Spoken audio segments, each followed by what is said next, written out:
A crisis is unfolding in Western Syria against the Alawite community, with reports of targeted massacres by Hay'at Tahrir al-Sham, HTS, a group with al-Qaeda ties. Despite claims of peace, over 1,000 civilians were executed in March 2025, and over 30,000 Alawites have been killed or disappeared. The world's silence continues as the community faces a dire threat, with calls for justice and accountability rising. Welcome to our special podcast on the ongoing crisis in Western Syria. Today, we delve into the tragic events affecting the Alawite community, a group facing what many describe as a silent genocide. Joining us are Sasha, who represents a viewpoint aligned with HTS, and Wala, a passionate advocate for the Alawite cause. Let's discuss what's happening and why the world should pay attention. Farid, I think this whole narrative about a genocide is overblown. HTS is bringing order to a chaotic region. The Alawites have historically supported a brutal regime, and now they face the consequences. It's not about targeting civilians, it's about dismantling the remnants of Assad's oppressive rule. That's outrageous, Sasha. These are innocent people being slaughtered, not regime loyalists. HTS is using its power to commit ethnic cleansing under the guise of justice. The world cannot turn a blind eye to this atrocity. The Alawite community deserves to live without fear of being executed in their homes.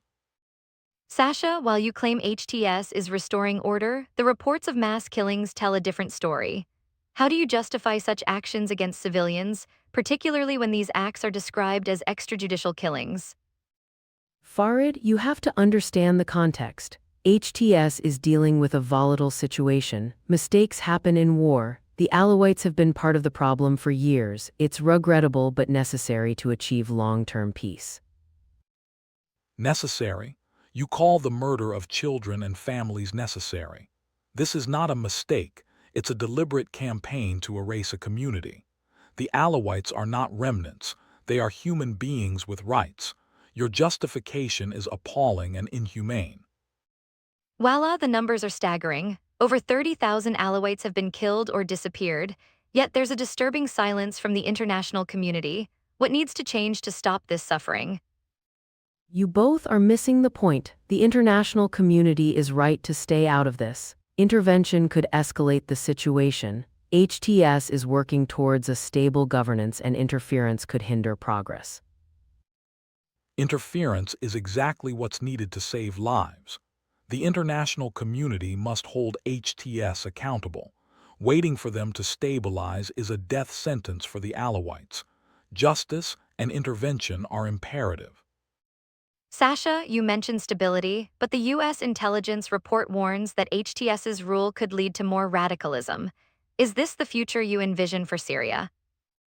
Change is never easy, Farid. HTS has challenges, but they're the best option for now. The alternative is chaos. We must give them a chance to govern without meddling. A chance to govern by committing genocide. That's not governance, it's tyranny. The Alawite voices must be heard and their lives protected. We cannot accept this barbarity as the new normal. Voila, your points are powerful. The call for justice is loud and clear. As we wrap up, what message do you want to leave our listeners with? HTS is the future, like it or not. The Alawites need to adapt or face the consequences. It's harsh, but that's the reality of the situation. The Alawites should not have to adapt to terror. They deserve peace and recognition, not extermination. The international community must act now to stop this genocide.